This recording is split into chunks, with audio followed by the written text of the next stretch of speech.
Good evening and welcome to the Channel Studios here in London with your international news around the world in 5. 3 people have died in a knife attack at a church in Nice in what the French President Emmanuel Macron has said was an Islamist terrorist attack.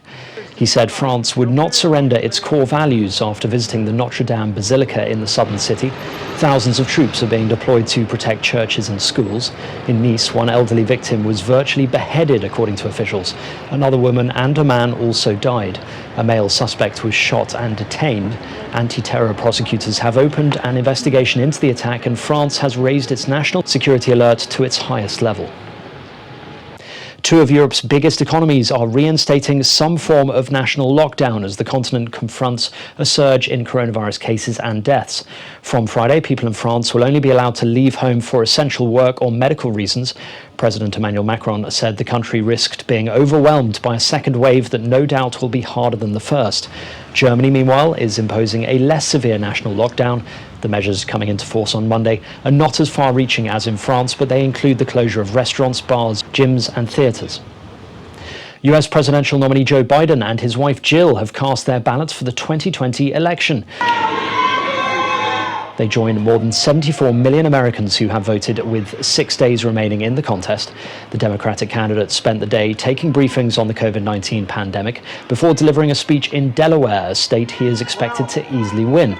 Trump, who has been holding more campaign events in battleground states amid rising coronavirus cases, voted for himself on Saturday at a public library in Florida.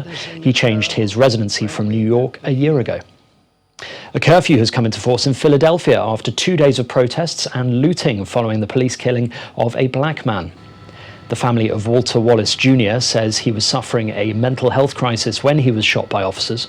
Police say he had refused to drop a knife.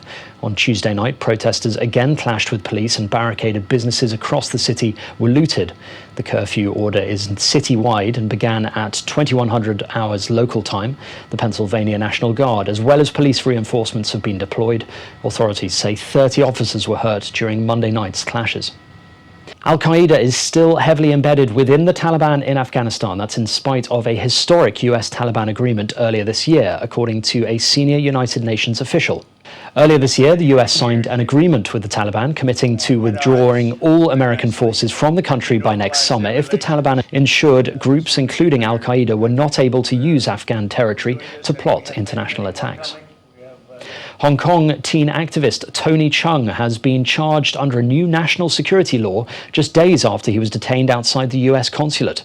The 19-year-old had reportedly planned to enter the consulate and claim asylum. He faces life imprisonment if found guilty of secession, conspiracy to publish seditious content and money laundering. Mr. Chung is the second person to be charged under the law and was denied bail by the court. It comes days after hundreds of people rallied in Taiwan's capital to call for China to release 12 Hong Kongers arrested by mainland authorities as part of a global campaign to support the pro-democracy movement in the financial hub.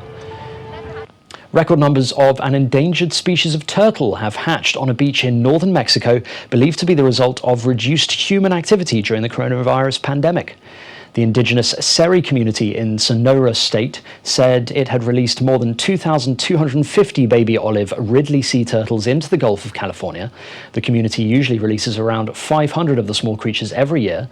Fishing and tourism limits mean their beach nests have not been as disturbed. The olive Ridley sea turtle, which is under threat globally, lays its eggs on the beaches of a number of Mexican states between May and September. And finally, Australians scientists say they have discovered a detached coral reef that is taller than the Eiffel Tower. The blade-like reef is nearly 500 metres tall and 1.5 kilometres wide, rising to its shallowest depth of 40 metres below the ocean's surface. It is about 6 kilometres away from the edge of the Great Barrier Reef. A team of scientists from James Cook University were mapping the northern seafloor when they found the reef. It's thought to be the first detached reef of that size to be discovered in over 120 years. So we know that the base of it is around 1.5 kilometres long. It's nearly exactly 500 metres tall, so it's far higher than Sydney Tower or the Eiffel Tower, even the Empire State Building. They look quite tiny next to it. It comes up to quite a point. It's very blade-like in plan view. The top of it, the shallowest part of it, is about 300 metres wide and about 50 metres across. And that's your international news around the world in 5. Now back to the Channel studios in Lagos.